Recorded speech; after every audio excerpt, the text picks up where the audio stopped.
Keith Keller from globalsocialmediacoaching.com. And we're ready to talk to you today about the whole process of marketing and starting to figure out how to get your product or service to people through social media and all the different ways to do that. So that was my little intro for you. You can go ahead and introduce yourself, Keith, because you obviously know about yourself even better than I do. Well, look, I just love what you're doing. I'm in Melbourne, Australia. Yeah. You're in Ottawa, Canada. Right. You've written a book about Twitter. Right. I've got a podcast and video series about Twitter. It's a match made in heaven. And we're just going to talk today about how the global landscape is really where the action happens. I live in Melbourne, Australia. I live an hour from the city. I never go to the city. I live 7 minutes walk to the beach, but I'm always on Zoom. I'm always online because that's where all of the groovy stuff happens, yeah? Absolutely. Yeah. So how did you get into the whole social media coaching that you're doing right now? Like, what's your story from where you were doing nothing like that to now you're doing that? Well, it's a very relevant question because in 2008, I became a career counsellor from the point of view that I had worked in the city for 20 years in jobs I hated. So I went back to uni and became a career counsellor to help other people quit their job. Right. I became a person that helped because I quit my job and I found it so empowering. Right. That I went back to uni to study that. Mm. And when I was starting my business as a career counsellor, I thought, you know, I could advertise this is 2008, right? 2008. I could advertise in the local paper. I could go to meetups in the city. Yeah. I think LinkedIn had started by then and I was probably on that. But we started a radio show on the internet, blog, talk, radio. Exactly like Periscope, except there was no pictures. Wait, I want you to reverse a little bit, rewind a little bit. So what got you to the point where you were ready to quit your job in the first place? Because like that in itself is quite a big thing. So like, I mean, once you do that, obviously there's a whole other journey, and that's interesting too. But I think a lot of people would want to know how do you get to the point where... On my 40th birthday, I quit my job. Right. But your question is even more relevant. What led me to that? Yeah. On my 35th birthday, I had the worst day in my professional career ever. Right. And, you know, maybe I'm a little bit naive, but I sort of think that you should have the day off on your birthday. And I was already a bit angry about having to go to work anyway. Right. But I had the worst day in my whole life ever at work that day. Mm-hmm. And I said to myself on my 35th birthday, by my 40th birthday, I'm not doing this. I don't know how that's going to happen. I don't know how it's going to happen, but I promised myself that I'm going to get out of this hole and I'm going to find a better way. Right. So for about 5 years, I read heaps of books and I went to heaps of courses and I saw a career counsellor and I said, mate, I've got to get out of this. I've got to get out of this hole of going to a job I hate to make a few dollars so I can pay the rent, so I can sort of buy my life on the weekends. Right? It's it's a trap, isn't it? You go to work, you hate the job, get drunk on the weekends, you go out. You're trying to compensate for your unhappiness by trying to be over happy with partying and things, but then in that time you're wasting it because you can't go to where you actually want to go by using time to build something new. So on my 35th birthday, I had a real red letter moment, and I spent about 5 years trying different things, lots of different things. And on my 40th birthday, I realised, it was a big sort of epiphany, that I'm never going to do this by just trying to work it out on weekends. I have to jump, if you like. Right. I have to quit. It was a big decision, but it had come about because I had 5 years of trial and error in a common sense, do it on the weekends, let's see if we can find my side hustle way, which everyone's tried. Lots of people have tried that. But I couldn't make it happen in the downtime. So I just quit. I jumped off the cliff and I said, okay, I don't know where I'm going and I'm shit scared. I have no plan. I'm telling you, this is absolutely true. It's very courageous, yeah. But no plan. Did you have a wife or kids or anyone? Yeah, we have my wife has a very good job in the city, and we had a bit of a good chat about this. We just bought a house, Okay. and it turns out in reality, it was quite fortuitous because the boss came to me several times during that 5-year break and said, "Mate, you're not good at this, are you?" I said, "Mate, I got to be honest, I'm not. I'm not really enjoying it. I'd really like to work 4 days a week or even 3 days a week. Can we wing it so that I don't have to be here all the time? I mean, I'm not enjoying this." Right. And he says, "Well, look, to be honest, I'd rather you go."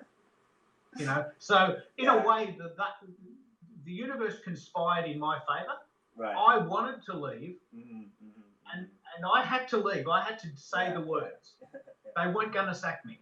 It's funny how that can work sometimes, eh? It's funny how that can work. But I had to say the words. And when I went in there and I said, "Look, we know this is not working. Would you be terribly disappointed if I left?" I mean, everyone had a party that day, including me.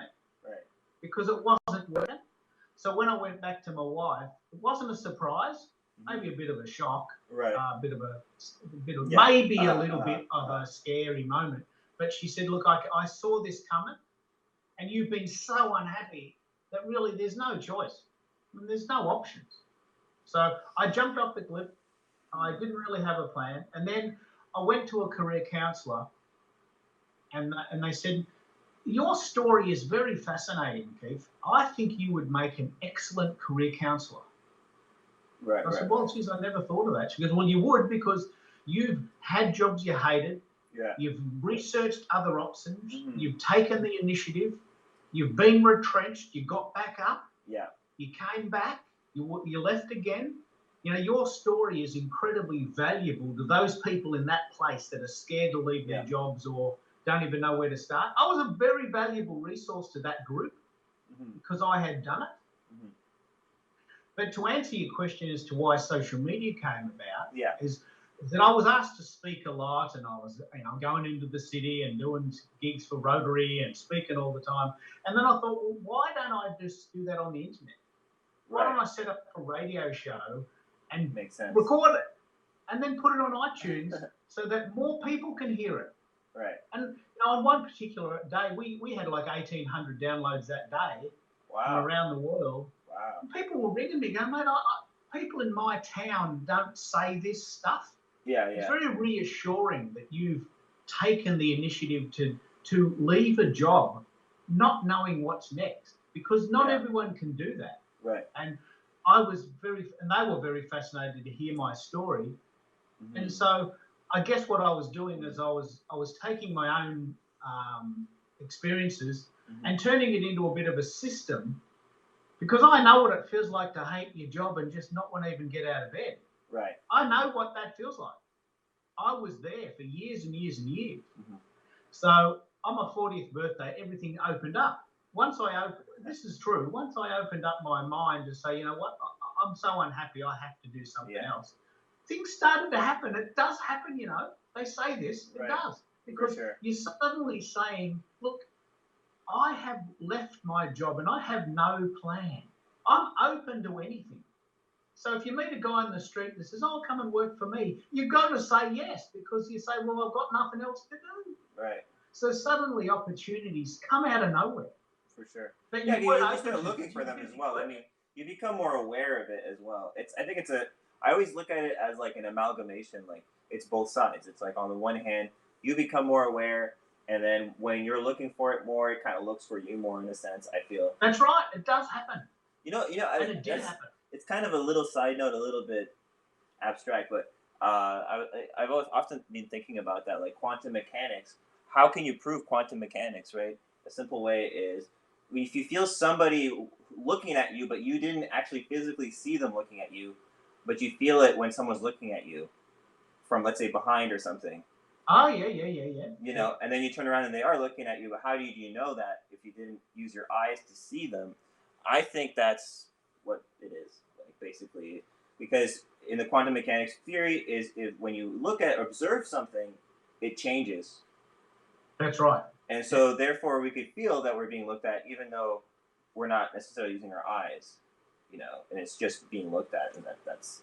And I guess what you're picking up on there is that I was very aware and open to options that I wouldn't be aware of because Yeah.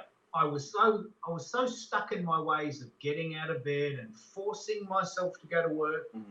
And towards the end, I can share this for you because you've asked the question. Right. Towards the end, my wife had to put me in the car. Like she had to drag me out of the house like a school child because I hated my job so much that I would find any excuse not to go. Mm-hmm. Mm-hmm. And she just bundled me into the car and she goes, Keith, you've got to go. We've just bought a house. You have to go. She would bundle me in, she'd drop me off, and then she'd go to work, and then I'd get the train home.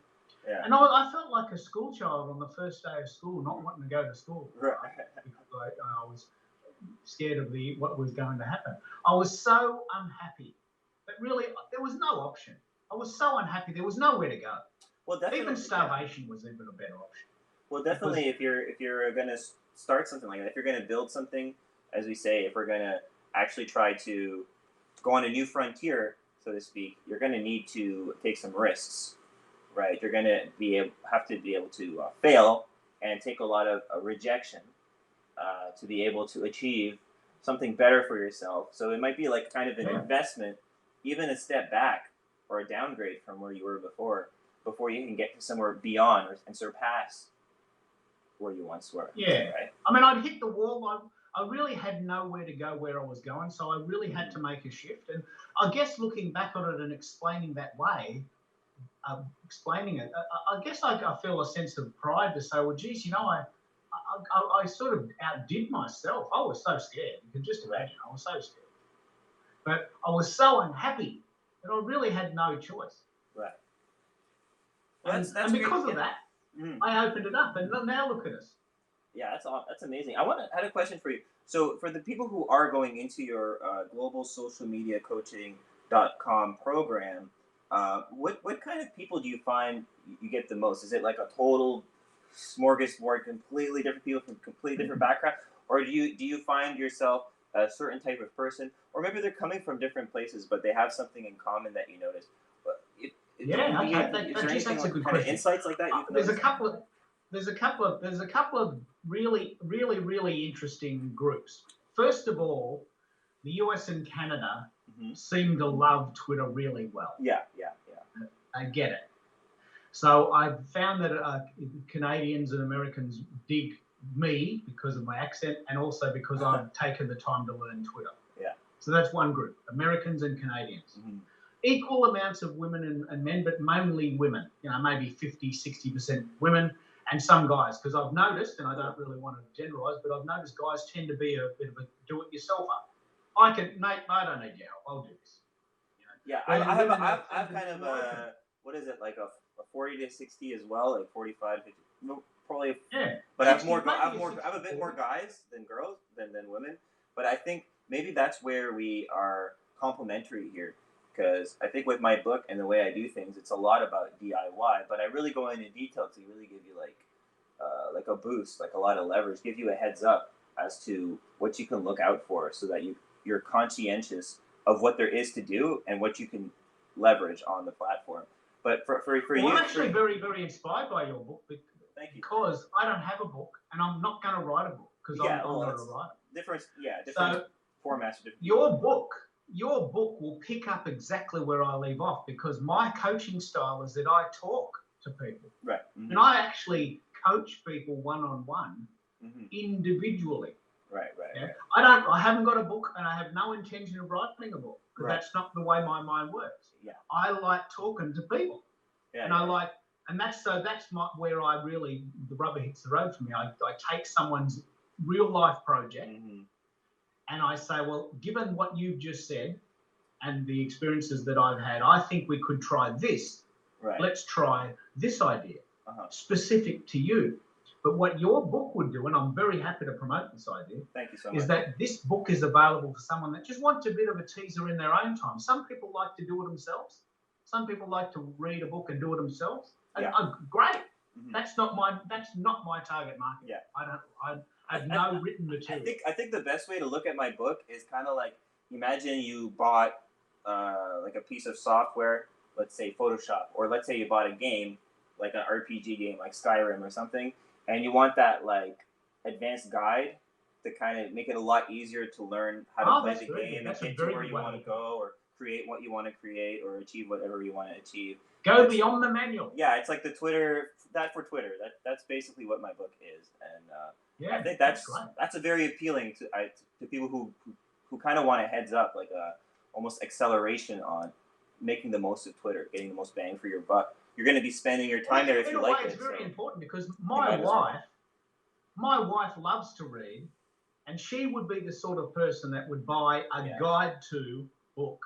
She buys those guidebooks when we travel. She always buys The Lonely Planet. She reads it cover to cover, right? And she finds out where to eat. And I'm not that sort of person. I'm the sort of person that'll just turn up, right, and ask someone, "Okay, look, I'm really hungry. Do you know somewhere I can get a sandwich?" Yeah.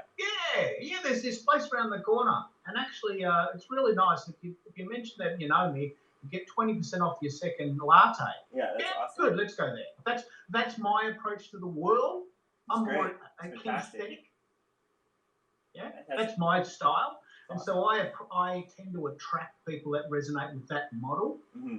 I'm not very technical. I'm not very. Yeah. I'm not very sort of academic. Yeah. No, I like both. I'm always one who's I'm like that guy synthesizer type of person. I really like I'll take the thesis and the antithesis and I'll try to synthesize something. That's what I'm always about. So for me, I like both sides. I like the academic, I like the abstract, the mathematical, the logical. But I also really like, the creative and the personal and the social and the relationships and personal growth and all these things too. So I like all these things. I also like management even because if we don't have that, we don't have the foundation for everything else. Yeah, good. So Good stuff. yeah, so I like it all really, but that's also sometimes my issue is trying to get it all together properly, right? And that's why like putting it together logically, like in a book format, is good for me because then I can like kind of structure it in my head in a way where it's just like, okay, this is the beginning, this is the end. Of course, it's not in stone, and it's not like absolutely, the only last word on this thing. Of course not, but having something that's logical and complete in and of itself will give you endless ideas that go beyond what the scope of it is, and even maybe deeper than what it goes into in the text. But because it lays out all the basic ideas there, like a blueprint in your head, so that you can build it to be what you want it to be, right? Because you can use this stuff anywhere to build relationships from any kind of media. So Totally agree. mm-hmm. Yeah. So what's cool for me is I'm the kind who will be like you and just go out and just do stuff, just try everything, and that's all about engagement. And you seem super interested in engagement. What have you found with the kind of things you've been doing, the kind of things you've been practicing about engagement, and what gets people to engage more? Yeah, you said people like you who are who are more sociable type people. So how do you get those kind of people to engage with you? Yeah.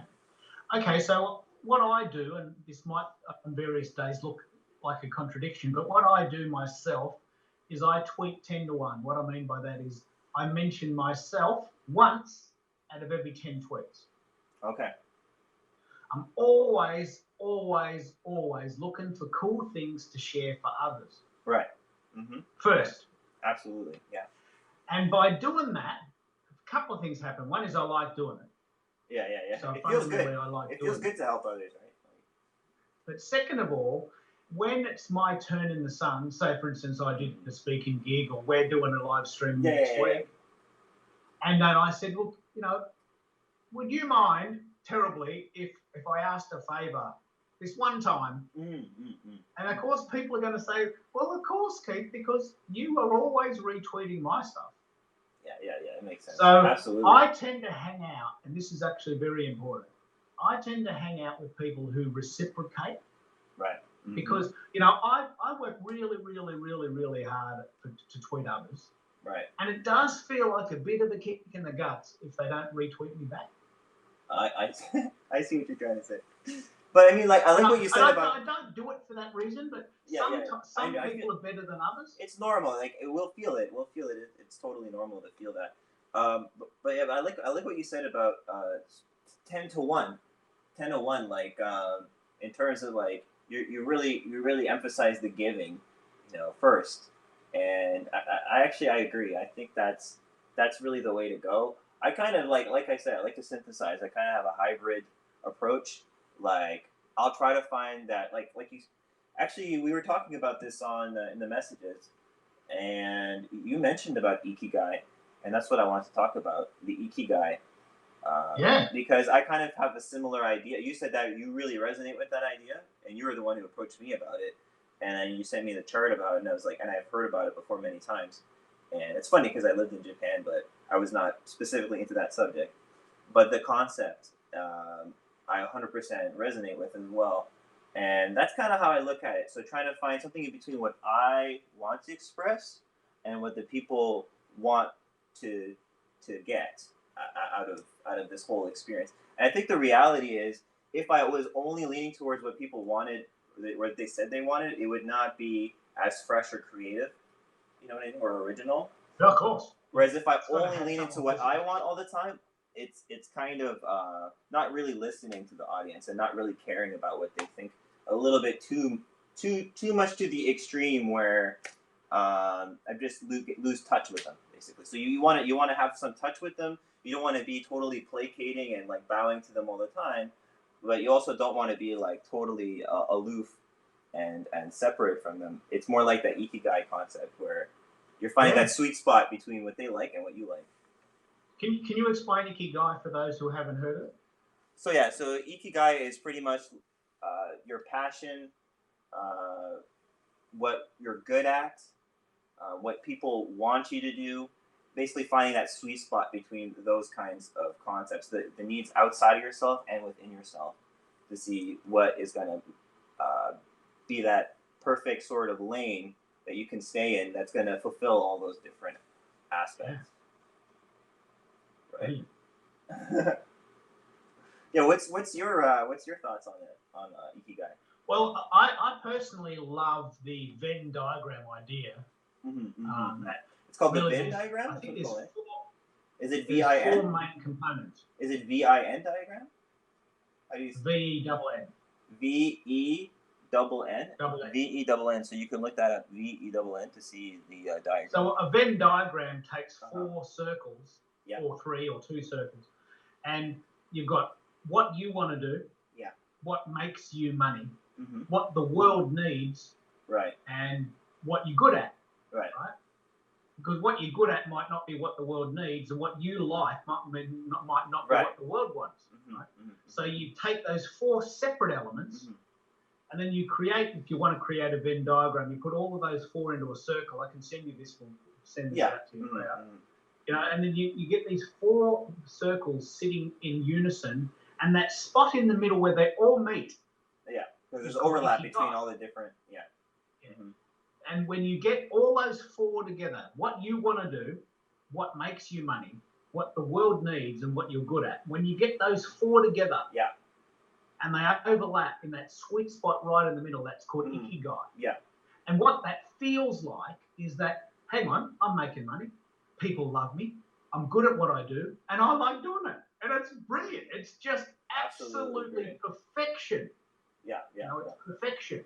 Now that's a goal. It's like a strategy to a vision. Happiness. A vision even, I would say. And I haven't achieved that state in for long continuous times. But I can tell you what, it's a lovely compared to where we first started, where I was going to work and my wife had to basically put me in the boot of the car and lock me in. It's funny you say that, because you actually made me think, like, reverse engineer that. So take like the concept of, okay, I'm using ikigai, to make my life better and for it to be more consistently fulfilling long term, right? Well, I think if we take the vision as being consistent and fulfilled long term, then ikigai will naturally occur. It will. It will actually occur. Yeah. It's as long as you're not. You get a sense of it. Yeah. Sorry. Go ahead. But it's actually, to pick up on what you said about the book, this is my blueprint. And every day I do this. Every day I'm always working out, what do I want to do? What does the world need? Right. What am I good at? And what can make me money? Because you can't live without money. Right. So I'm always constantly working on those four circles. and I'm constantly working out a way to get them to mesh. Absolutely. Like the world wants live streams now, just say. Right. The world wants live streams. So we're doing a live stream. Yeah, absolutely. And I quite dig them. So Yeah, that's same here, two circles combined.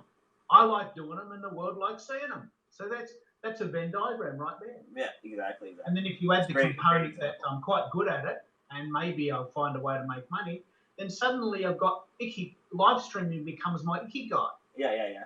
I love doing it and I can find a way to make money because people ring me and want me to coach them. I love doing it. I'm good at it. We get a recording and the world wants to see them. And I'm constantly, every single day, working out ways to consistently move those 4 circles around so that we've got that sweet spot. Yeah. And there's books written about this, and this Venn diagram's very, very poignant. And what we're doing right now is an example of ikigai. Yeah. You love doing it. I love doing it. The world loves seeing them. Yeah, exactly. I feel it's very organic, very natural. So wait, you were saying something about live streaming, and so what it reminded me of is kind of that contribution thing that we were saying earlier about thinking about what can we give first, like, and I think by having more value for others, to actually listen to what they want and give them that in a way that you enjoy and that you love and that you're good at, makes it so that they want to give you their money to vote for you as the kind of culture they want in their lives, whether it be through small businesses or media or whatever we may be doing. And so I think that's very powerful when you listen to others and you listen to yourself and you provide, what people want that you love to provide, that naturally people will want to support you for that kind of thing. No, they will. The people that I like will like what I do. Like we've got an organic shop. I'll give you a really good example. Yeah. There's an organic shop near our house, which we can walk to, and we willingly go there and buy our veggies and have a chat because we want to be part of this community. We give them our money and accept as opposed to going to a supermarket, which arguably might be a little bit more convenient. Right. We walk there, we have a chat every Saturday morning, we have events, there's a community there, we help each other, we exchange currency, which keeps them alive and keeps their kids going to school. And it's a very organic, pardon the pun, natural process. I want to go there, I want to give them my money, I need to buy veggies, I'd rather buy them there than at the supermarket. And they're doing what they love, and they're getting paid, and they're helping the world, and people are getting fed. And that grocery shop, which is 5 minutes walk from my house, is an extremely good example of ikigai. Right. I love doing it. We need to eat. It's a very wholesome place. People want to have more wholesome food. They need to pay the bills. Also, the social people need that social interaction of human interaction. It's a very good example, and as I'm getting more familiar with the concept of ikigai, I'm seeking out more examples of it in my life because it feels good. It feels right. Yeah, I think it's what we should be trying to do. Yeah. For sure. I mean, So why not? Completely, Why? I mean, there's a lot of different mentalities, such as setting limits, as to what's possible within what you would really want to do. But if you add this aspect of logic to those emotions, you can find a place for those ideas that will actually fit in the real world, right? And I think that's super powerful. I think so. Yeah. So I wanted to ask you about what do you find in terms of when you're doing your coaching? What kind of results do you feel people are getting when they go through your coaching program? Okay. So what I tend to do, if you take the example of a guy who's left his job and doesn't know what to do, let's map it over that experience. When, and I don't offer this part, but when people get their mojo, when they decide, you know what, I really want to open a cafe. You know what, I've always wanted to write a book. Right. You know what, I want to be a travel blogger. Once they've decided that, and obviously someone else needs to do that part, they come to me and they go, mate, I've got a travel blog. Can you help me get more readers? Yep, I can help you do that. I've just written a book. can you help me get more people to buy it? Yep, I can help you do that. Or I've got a cafe, which I'm really proud of. Can you get more people to come? Yep, I can do that. So I help people that have got really passionate ideas get started right at the beginning of this process. I don't work with corporates. I don't find I resonate with them. But I really like, say for instance, this organic grocer. They've got this really lovely product. They're really into it. They're really just a local family. Yeah. And they just need more people to buy the veggies. Yeah. So I help them get the word out. Okay. And that's why I love Twitter. Twitter is just so good for spreading the word about your project. Right. And I only work with passionate people. I'm not interested in people that just want to sell things for the sake of it. I just don't. I can't help them. There's eBay for that if you want to do that. Just use eBay or something. But when if someone's got an idea like a book, like your book, or like this veggie shop, or there's a band got a new album out, or there's a guy touring. It sounds like you're dealing with small businesses and people marketing their own IPs, like their own intellectual properties. Yeah. Like their own creations. Because I'm a small business. I run my own show. I do my own tweets. I make my own videos. I love that organicness. I just love that. I don't want to really go to Fiverr and get someone to make some cheap video for me. I don't want to have that production line. Yeah. I want to exist in an environment where I can be self-sufficient. Yeah. And do whatever I can myself. Yes. Because there is enough. You know, we paid off our house. We live near the beach. We can afford to buy organic veggies and have coffee. You know, we don't need that much. I'm not a consumer. I'm not into just buying more things for the sake of having more things. Yeah. I know. I'm not too into that either.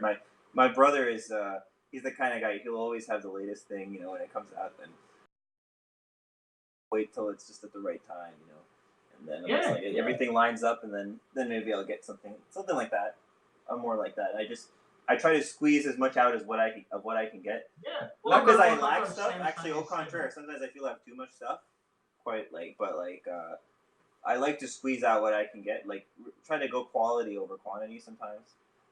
Yeah. You know what I mean? Perfect. That's the style I like too.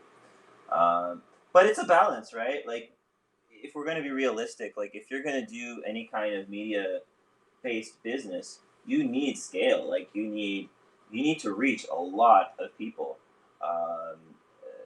I'd say at least thousands at a time.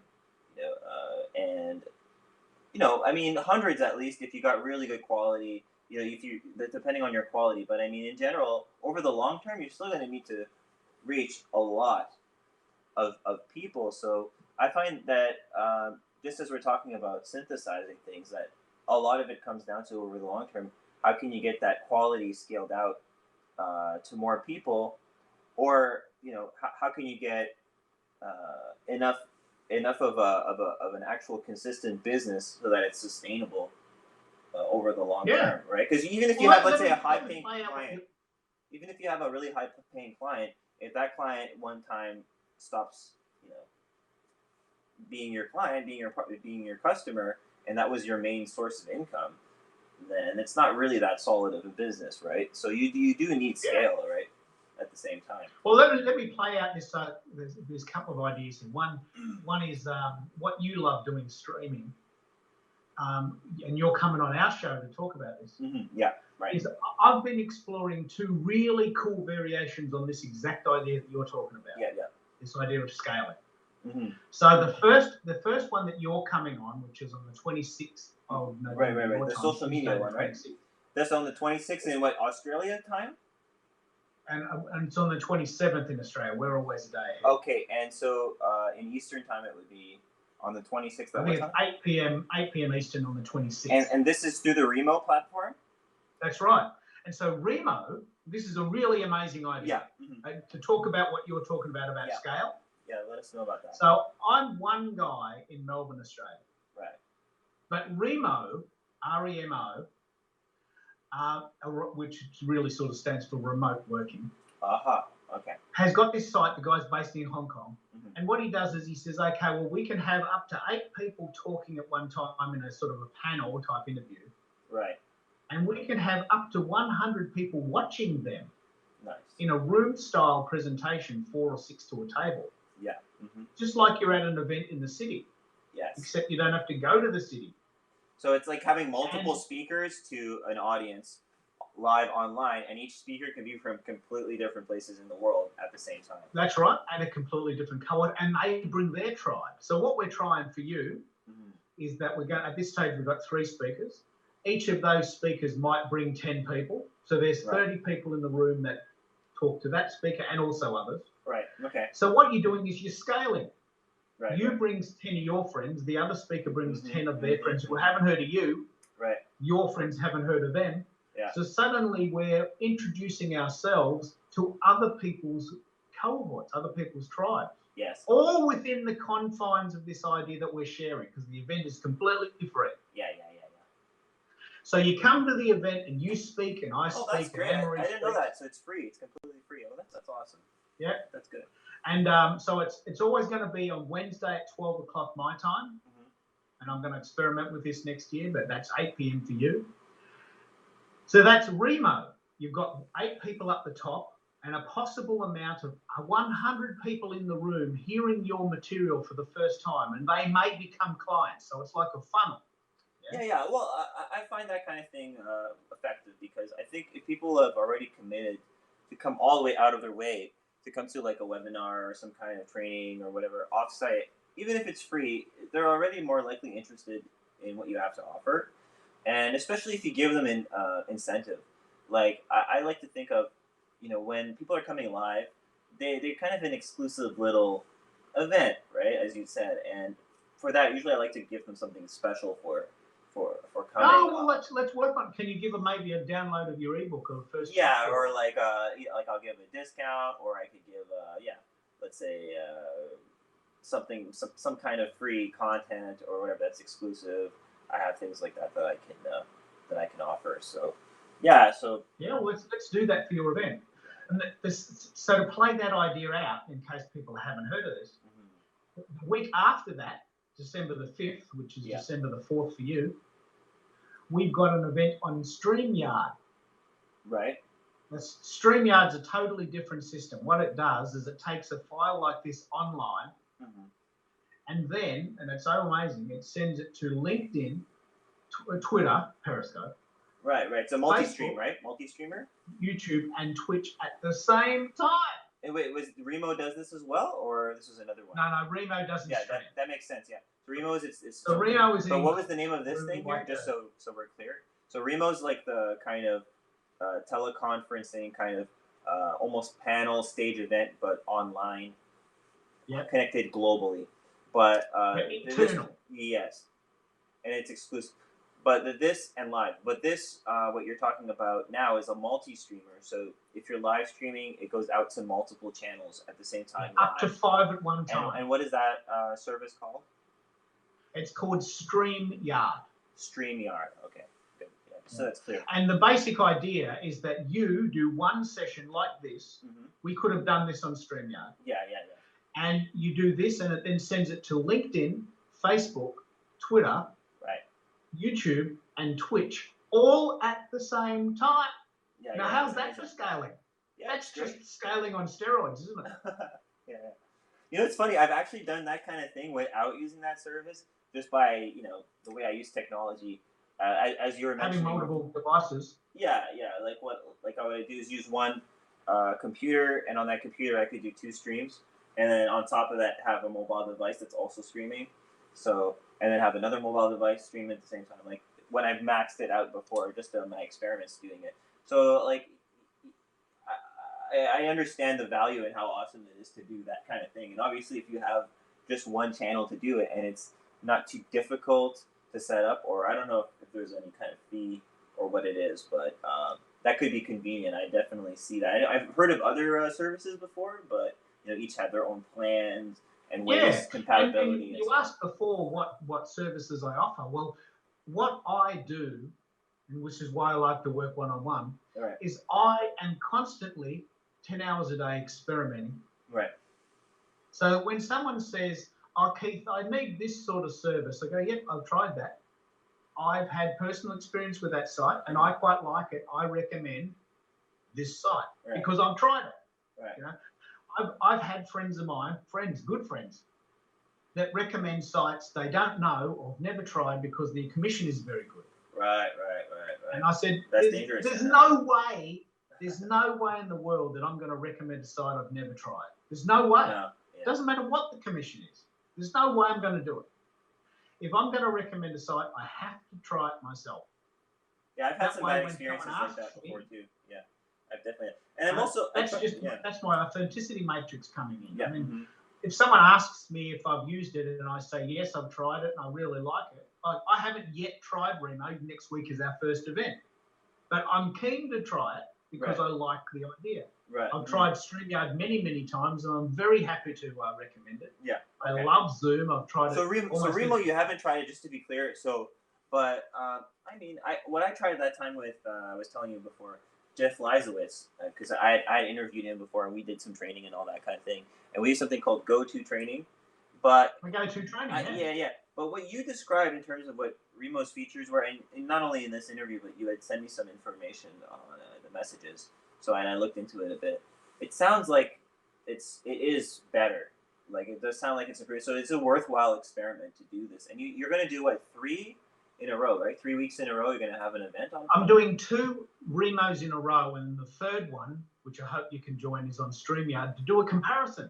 Oh. Last week we did this exact same thing on Remo. Okay. This week we're going to do it on StreamYard. How does it go? How does it feel? That's awesome. I love playing things off against each other. Yeah, I'm sure you could even innovate in the sense of like get a StreamYard to get a Remo StreamYarded. You know what I mean? Like that could be but I think for instance the value proposition of Remo is the exclusivity. Is a very, very strong value proposition. That it's locked. Right. So when people come into that room, they know that no one else can see it. And that's the value proposition. True. I'm in a room with my mates. I can say whatever I want, and it's not going to leave this room. But I mean, here's something you could do, like just to be creative with it. Like I said, be innovative.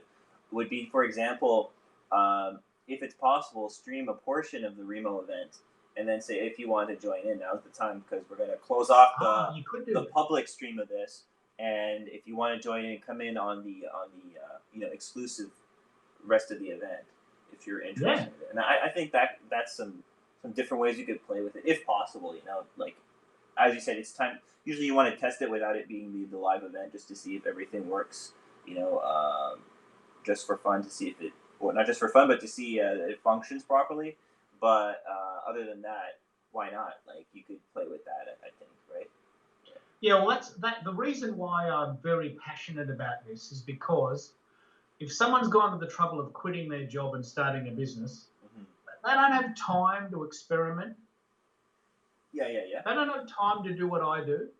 So I'm very proud that I offer a very, very valuable service in the sense that I've tried things and I can speak from my own experience. Yeah. That's what it's all about. I 100% agree. Yeah. And that saves them the bother. So if someone comes to me and says, look, I really want to style a video, and I did this yesterday with a person. I agree. I want to do a video show. What are the options? I said, here's your 3 options. You can use Remo if you want an in-person closed networking experience. Right.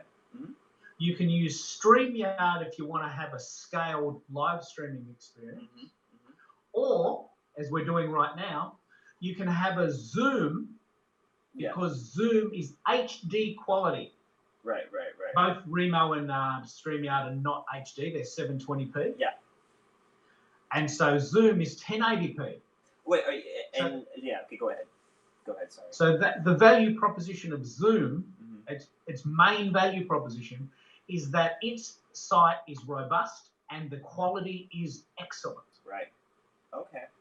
It has a streaming option, but it's quite expensive, and it's not awesome. Okay, I've never used the streaming on Periscope. It. Yeah, that's why I do Periscope. It doesn't go to Periscope, but it's awesome, and the quality is amazing. Right. Okay. So when someone comes to me and says, well, look, I'll go and do those experiments, imagine how many hours I've spent getting to that position. Hours, maybe 10 hours. I've tried Zoom, I've tried StreamYard, I've researched Reno. You've done the hard work so they don't have to, type of deal. That's right, and that's what I do. Yeah, that's like the whole point of my book too. So I really think there's a lot of parallels in what we're doing, right? There is, absolutely. Yeah. Especially because we're covering similar topics and so on.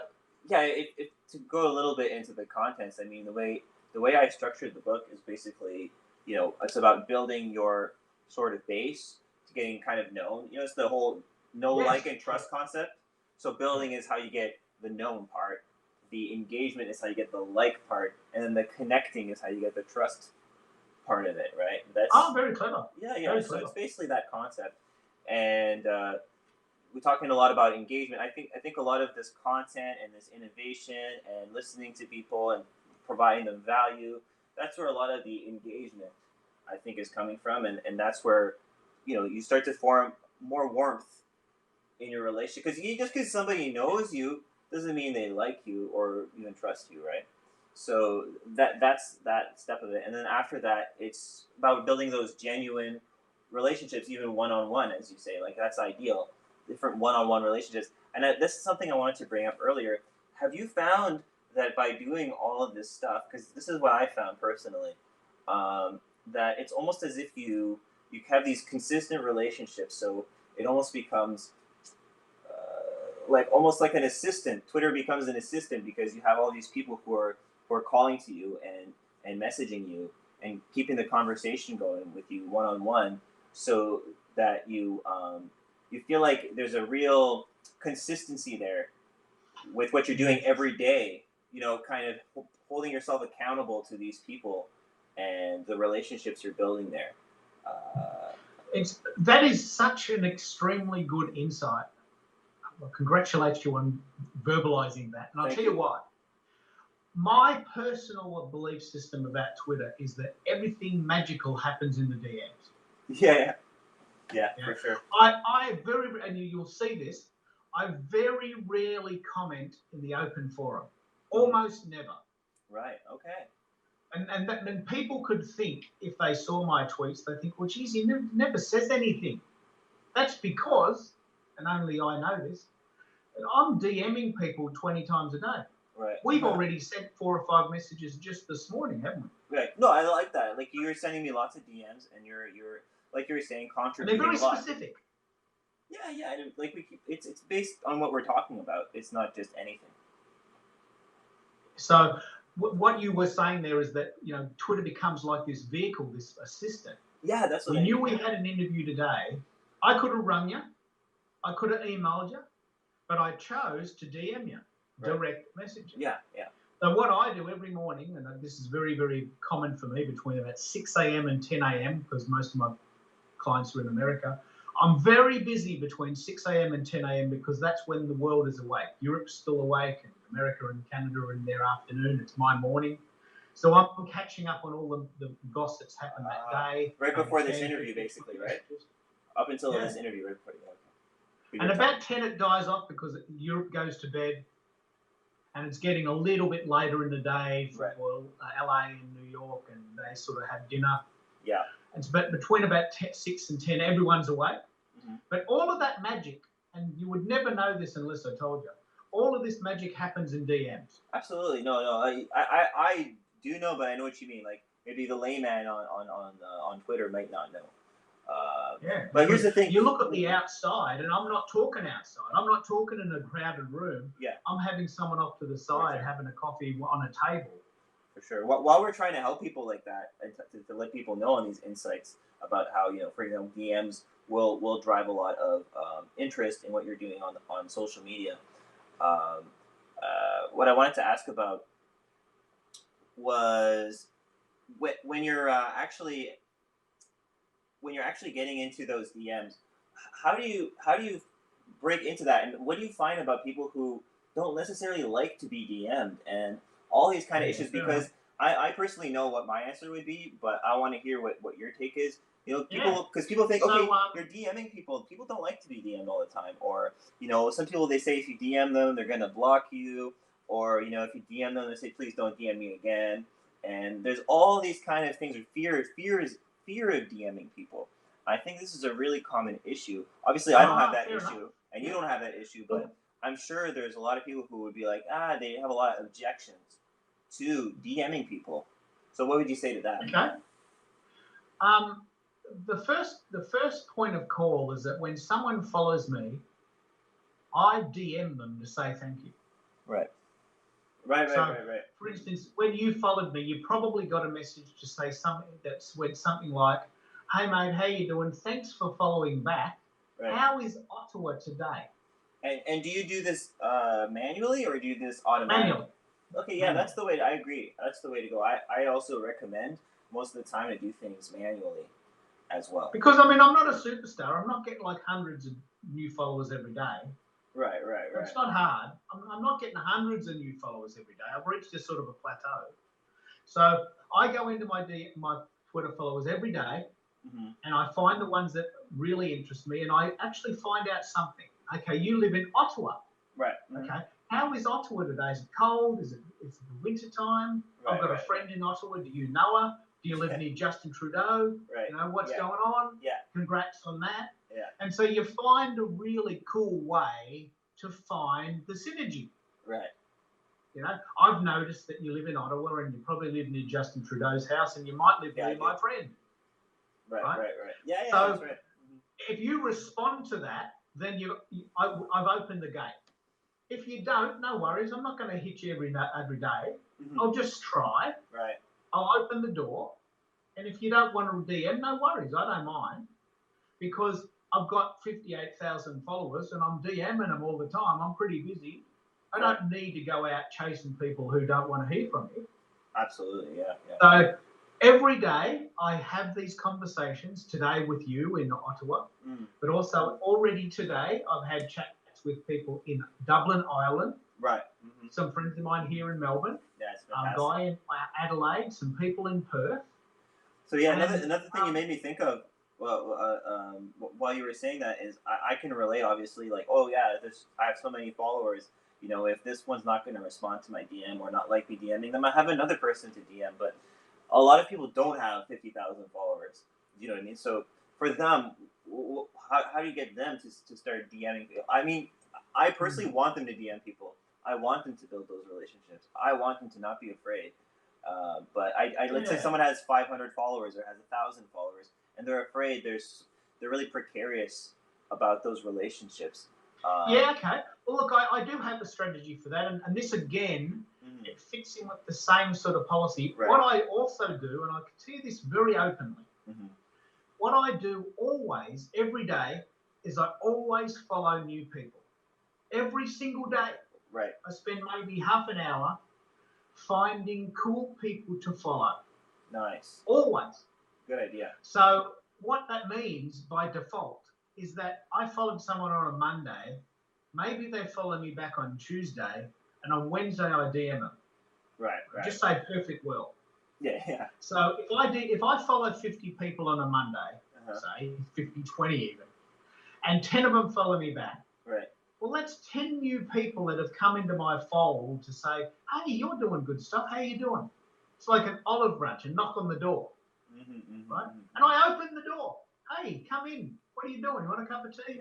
Yeah, that's a great way to say it. And then if they don't respond, no worries. I'm not in the business of pounding people with my stuff. I'm in the business of really, really hanging out like with you. Yeah. If we happen to DM it's each more other, enjoyable that way. This ball. Yeah, it's not really fun unless it's like that anyway. And even if you do, let's say, succeed materially, like let's say you get some sales or whatever it is, I mean, you'll feel kind of empty in the end if that's all you're doing. Yeah. Likewise, though, if you're only just socializing with people and getting trapped in like endless distractions, that's obviously not productive either.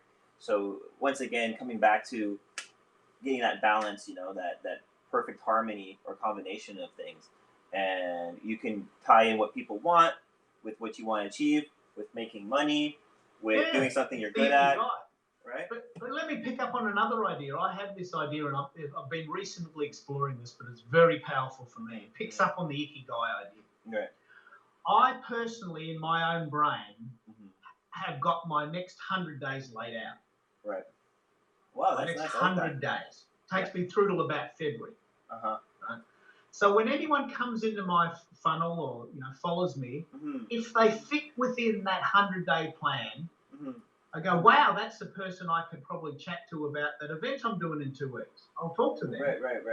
But if someone comes into my funnel that wants to sell me Bitcoin, say, which happens all the bloody time, I'm not interested in Bitcoin. Okay. I don't want to know anything about cryptocurrency. It's not my thing. Right. So I know that I can just let that one go through to the keeper, as we call it here, cricket term. I just let the ball go through. Right. Just go through to the goalie. I don't have any worries about letting it go through because I'm not interested in what they have to sell. Mm-hmm. So I'm doing them a favour by not starting the conversation. You don't want to leave them on. Yeah, you don't want to leave them on. Mm-hmm. So I know that I've got a 100-day plan, and the current 100-day plan is that I'm doing a lot of live streams, and I'm really into that. Nice. I'm really going to test out Remo because I'm really into that. Nice. I'm converting my Crack the Twitter Code podcast series into a video series, so I'm really into that.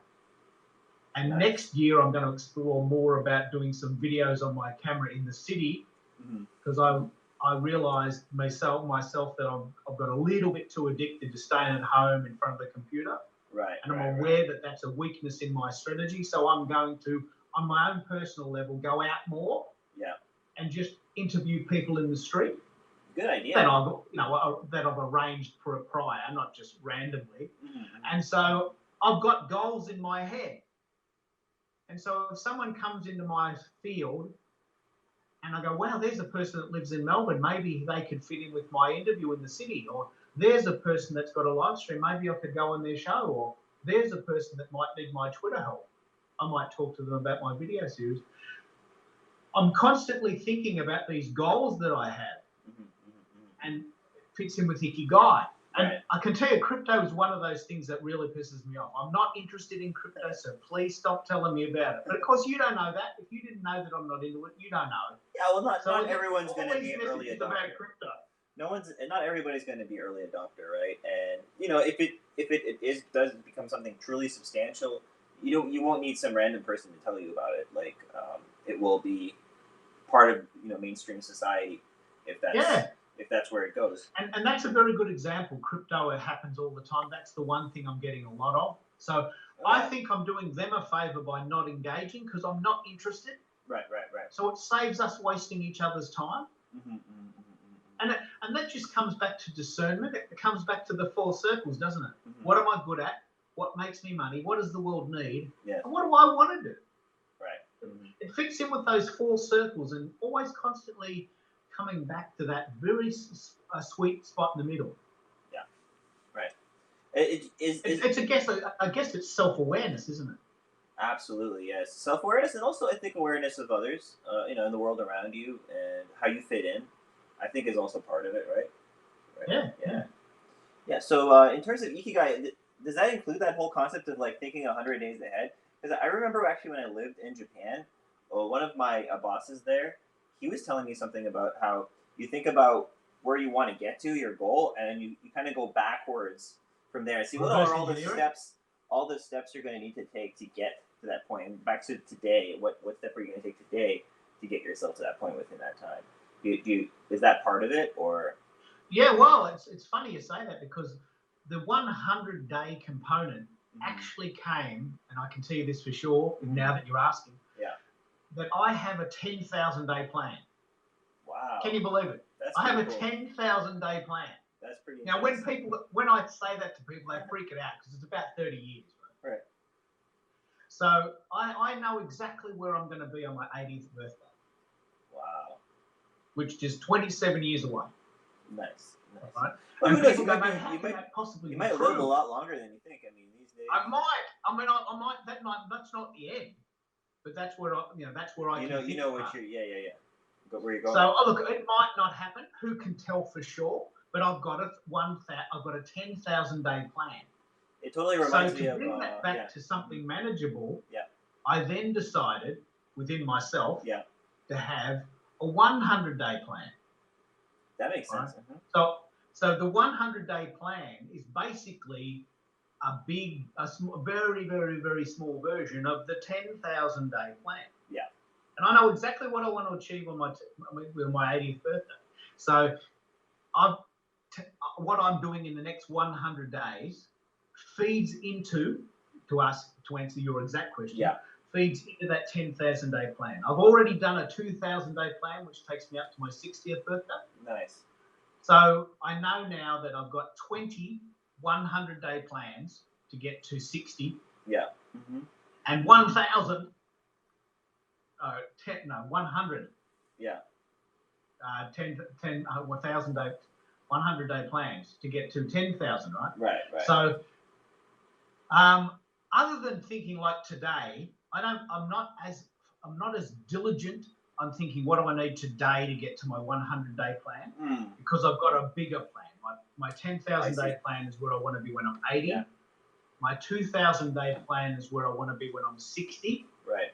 And my 100-day plan is going to take me to my birthday in February. I just gave away a bit of a trade secret there. So, in February I'm going to be X, and I want my 100-day plan takes me up to that. Yeah. Yeah. Well, and then when I get to my 100-day plan, I'll have another series of 100-day plans. Right. And what that means is that I've got something I can do today, but it's not random. It's not just I'll get up and see what happens. I'm not a see what happens type of guy. I want to know what I'm on about. Absolutely. So I've got appointments today, and I've got appointments tomorrow, and I've got appointments next week. But they're all working in a forward direction. Does that answer your question? Does that partially address that? Yeah, for sure. You made me think of a few things. One of the things you made me think about was so first of all, you do need a direction, but different people have different personalities. So I think some people will be better off looking at it day to day. Like they'll have their long-term plan, like 10 years down or 20 years down or 30 years down or whatever. But at the same time, the way they like to approach it is on a day-by-day basis. Some people will prefer week by week. Some might prefer it bi-weekly or monthly, right? So I think different people will have a different, style, a different style. But ultimately, the structure, the idea is the same. You're going for like that very long-term goal, and then you're breaking it down into smaller and smaller pieces, in manageable chunks, or in ways you can keep track of.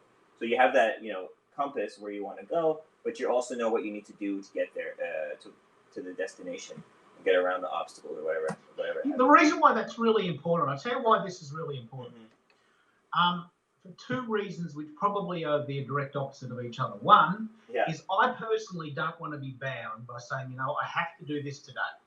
I don't want to be bound by that, because right. I feel that. I understand that. If there's some serendipity in the world, if there's some serendipity in the world, I want to be able to be flexible enough to say that is a really good idea, and even though I didn't schedule that, I'm going to do it. Yeah, because it could be things better than you thought. Yeah. Be open to things better than your own ideas. Yeah, for sure. That's right. So I personally don't want to be too structured. I'm an Aquarian. I'm a very free-form type of thinker. Right. That's awesome. So on the one hand, I don't want to be locked in. Yeah. And which is why my calendar's very scattered. I don't have like someone on the hour every hour. I can't operate that way. It feels too restricting to me. Right. But on the other hand, I know what I want to achieve in the next 100 days. Right. So it's not completely random. Yeah. Like if serendipity happens and it fits within my plan, then I'll do it. Yeah. If an event happens, and you will know this too, it happens to everyone. If someone comes to you with an opportunity to buy Ethereum at a very special price, you think, well, actually that doesn't fit within my plan.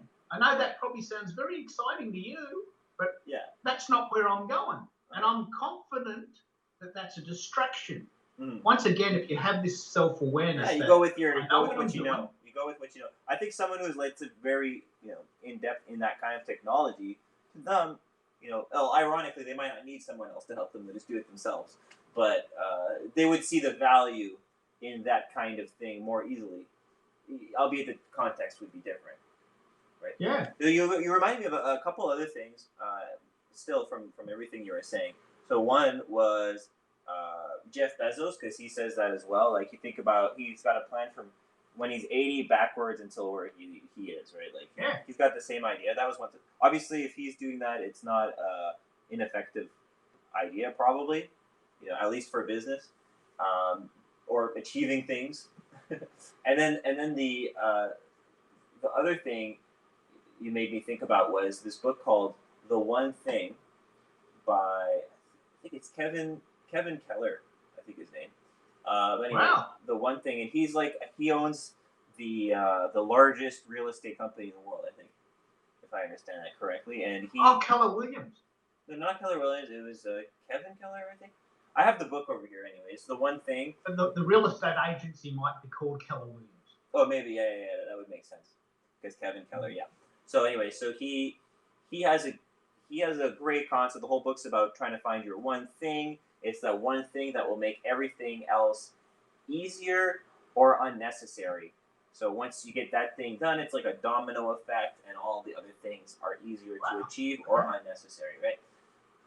And he has a really cool concept in there where he shows like a domino hitting a 50% larger domino, and it knocks it over, and then that hits something that's 50% larger than it, and so on and so forth until it's hitting like the Eiffel Tower down and hitting down like skyscrapers and things like that. That domino effect can be extremely powerful, if implemented correctly. Cool. But like one of the things in there is exactly as you were saying. So one of the things is to think, what's your final ultimate destination and vision, and then move backwards from there until today, and then break it down into different levels. So one level might be the whole thing, like whatever 30, 40, 50 years or whatever, 20, 30, 40, 50 years. And then you might have a 10-year from now thing, and then you might have a 5-year from now thing, and then a 1 year, and then 1 quarter, and then 1 week, and so on and so forth, right? Yeah. And you have each of those broken down, and then you really not only know where you're going, but around where you should be at what time. So I think that's cool. For me personally, I like kind of looking things on a weekly basis, because because like the year has 365 days, right? And that sounds like a lot, but in 24 hours a day, it sounds quite a bit. But if you break it down into weeks, it's only 52 weeks. It's not that much, but it's still something to work with. So I feel like looking at it on a weekly basis, what did I accomplish this week, tends to be my way to look at my emphasis in terms of like the micro rather than the big vision. So I want to just kind of leave it up to you from here, just to kind of get what your biggest message that you want to bring out today, or what issue you want to tackle the most at this juncture, so that you have expressed your intention and your message here today. Wow, well, what a great lead-in. Well, the thing that I'm most passionate about, 100% absolutely bottom line, right, is that I live in Melbourne, Australia, and we are a zillion miles away. Right. And I want to be the guy who's famous for allowing people to commute and connect with each other without those big, long flying trips. Right. Like next week, they're doing the longest trip ever in the history of the world. Yeah. 19 hours, 20 minutes, Melbourne to London. Wow. Sydney to London. Longest trip ever in the history of the world, right? But I want to be the guy that is the exact opposite of that. You can zoom in to our sessions from your house, right, and get everything that you would have got at a conference without going there. Yeah, because you and also I want the to be technology the guy. you're using. This is actually my mission. This is my ikigai. I want to be the guy that allows people to connect with each other around the world without having to throw gunk in the air from flying, without having to stay in a motel, without having to have all that junk food associated with flying somewhere for 3 days, with all the plastic associated with eating and sharing and blah blah blah. Yeah. I want to be the guy that makes this very efficient. This is my ikigai. I love what I do, but I'm not flying to London to talk about it. I was actually invited to speak. The reason I know this for sure is because I was invited to speak in Jamaica. Wow. And I said no because it was a 27-hour flight, 3 changes: Melbourne to LA to Kingston, Jamaica. Yeah, we got to wait LA, for Miami, SpaceX Miami travel. SpaceX travel. That's what we need to fix that problem. If we actually want to go physically there. But you know what I think is what you're trying to say is it's not even just the technology. Actually, it's the culture. It's you're trying to create a culture where it's more normal for us to do the kind of things where it was always traditionally in person, and it still sticks today as a legacy, and it still has its value, no doubt. But I mean, a lot of these things which could be just done through technology, it's not always being made the most use of. And I think what you're trying to say is you want to bring that kind of culture where we feel okay about using these things and make the most of current tools that make these kind of rich experiences possible and more easy you've as you actually go. said something even deeper than I've thought. I'm so appreciative of this that I'm approaching this mainly from the technology point of view, but you are right. There is a cultural shift needed. But when I say this to people, I've actually had really fierce, really aggressive arguments about this. People say, mate, one-on-ones, face-to-face, you can't beat them. I'm not stopping. Well, no worries. If you want to drive a V8 and throw shit in the air when you fly somewhere, do it. But I'm not going to do it. Yeah. I want to be like, there's no way I'm coming to Ottawa to have a coffee with you. Because, you know, I'm not. I'll have a coffee here, you have a coffee there. It'd take me 23 hours. Yeah. It'd take me a whole day to get there, right? But there's nothing wrong with me just jumping on Zoom. Yeah. It's cost me nothing. You know, we're chatting as if we're in a, you know, like I'm in your lounge room. It's the same. And it's going to get better too with VR and AR. With VR and AR, it's going to get even better. Like with it is, and I want to be there. That's the. I see you there. I see you being really on that new frontier with the VR communications and AR communications of the future. I want to beam into Ottawa. I want to beam in. Yeah, exactly. Having your hologram version of Keith here. So we're almost there now. I can see that. I can see a point where I could hologram into Ottawa and speak. Have you seen some of the stuff that's been coming up for that kind of thing? I have, and I'm very excited. Great, right? Yeah, it looks great. Looks like it's totally going to be. But you know, the reason I'm excited is not because it's funky and it's a toy. Yeah. But because it stops me throwing shit in the air to get to you. Right. It's just better. You know? It makes sense. We use, you know, what the tools we have and the advancements we have, you know, the best we can to try to bring that human experience to these new, wonderful facilities that we've been given, and we should appreciate them, not just say, oh, well, you know, I'm not sure because I'm so used to doing it the other way, and I'm going to spend $10,000, you know, to fly around the world to see people, instead of making, let's say, 9 out of 10 of those times, or 4 out of 5 of those times, you know, going on these conferences. Yeah. And he also reminded me, my brother at one point, he had been invited to Australia, because before he really got, like, he's really in the niche of tech, and he's very good. He was a pro poker player for a little bit, like as a hobby, like as a side thing, like, but he got really good.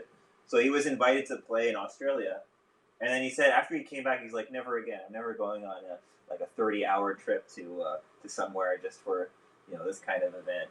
So it's exactly what you're talking about. Like, it would have been better if he could digitally, if there was a way for him to digitally play. I don't know if that's possible, but these days, but yeah, I guess there's all those kind of digital tournaments now. So it's just like that. Okay, well, let's just make use of the technology, all this stuff where we can do the same things we were doing before, but more often. You know, we get better at it. We have that culture. It's just normal. And then when we have these real events, I think they'll be even more meaningful. They're more meaningful, aren't they? Yeah. And more practical, probably, as well, over the long term. You know, so. Anyway, you go and do your thing because it's getting late there. But I really, really, really want to thank you for having me on and congratulate you on this really quite innovative way of using Periscope. Oh, thank you so much. Yeah, I really enjoy it. I mean, I've been playing around with Periscope for years now, and I'm happy to have you on. And it's been a great conversation. I almost feel we should do this again, but I'm going to be there. I'm going to be there on the Remo event you got going on. When was that? Can you give us the details? Yeah. So the Remo event is the 26th of November, your time, 8 p.m. So Eastern time, 6 on the p.m. 26th. On the 26th of November, okay. And then we're going to try the exact same experience on StreamYard a week later. So 1 week later, yeah, okay.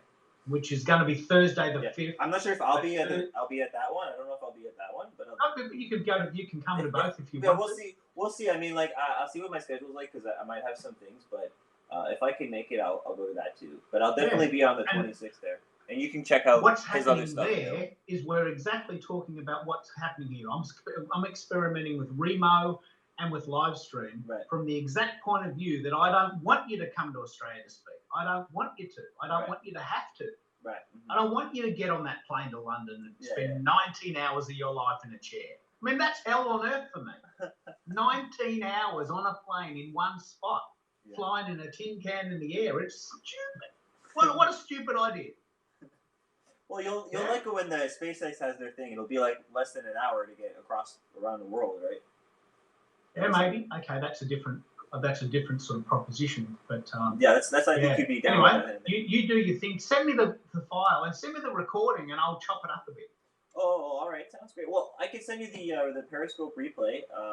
I also able to get the video file, but I find Periscope the file format's not always the best. Were you able to record anything on your side? No, I didn't record it. Okay, well, we'll definitely have this Periscope, and it's perfect for Twitter and sharing on Twitter and interacting with it there. But it's been brilliant, so I can't wait to watch it and share it out. That sounds fantastic. Yeah, same here.